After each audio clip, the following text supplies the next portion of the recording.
Ito ang ulam natin ngayon mga karosas, ang tuna ampalaya. Ito ang ingredients natin, ang ampalaya. 1 can tuna,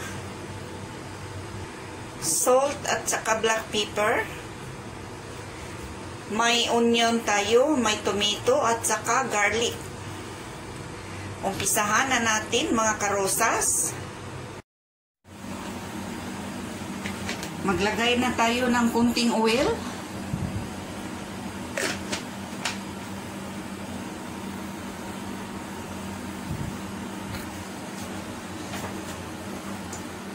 I-fry na natin ang garlic mga karosas.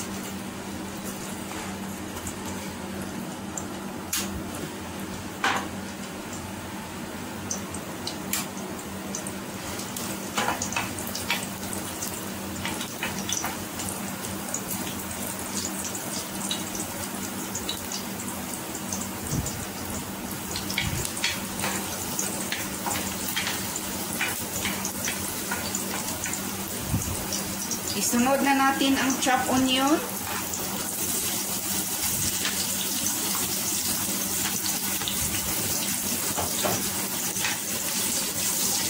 Ipa-brown lang natin ng konti.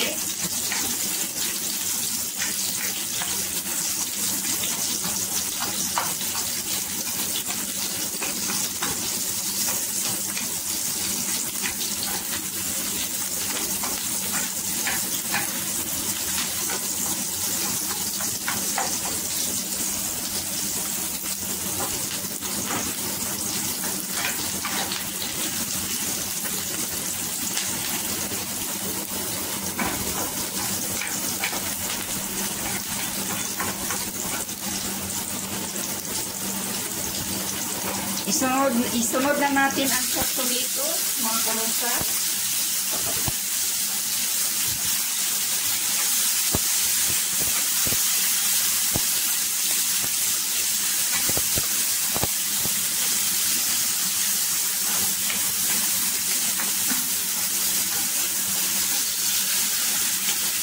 Lambutin na natin konti yung kamatis.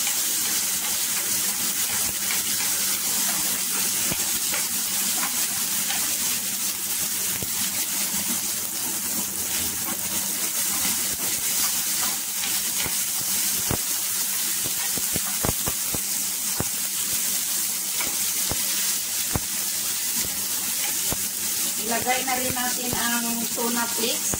Ano ni siya mga karosas, ang pinili kong tuna flakes is hot and spicy.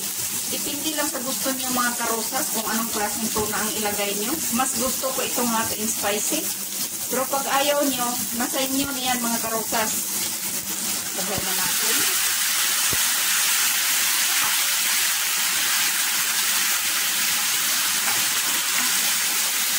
Ayan na mga karosas.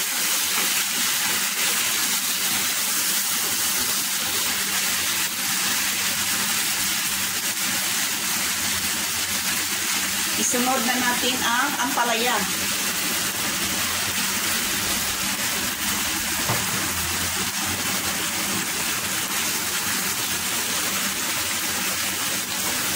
Halo lang natin. Ang ampalaya mga karosas, depende yan sa inyo. Pag gusto nyong tamang-tama pagkaluto, pag gusto nyong half cook, mas masarap din. Pero ako mga karosas, mas gusto kong half cook. Kasi medyo pagkain ko, medyo malutong-malutong. Hindi na ito mapait mga karosas kasi inanuhan ko ng kunting asin, pinigaan. Takpan lang natin kunti mga karosas.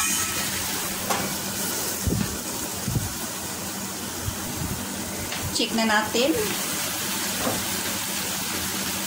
Ang pinakalas na ilagay natin ang salt at saka black pepper.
Tikman muna natin mga karosas kung luto na ba ang ampalaya.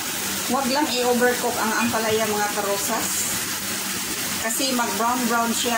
Pero depende lang yan sa inyo mga karosas. Basta ang akin, ang opinion ko lang, kung pwede, hindi natin i-overcook ang ampalaya.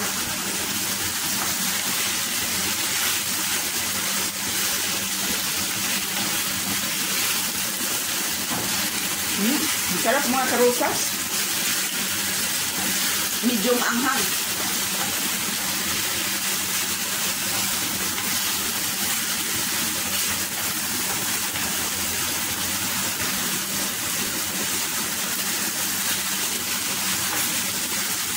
Kunti na lang kulang mga karosas.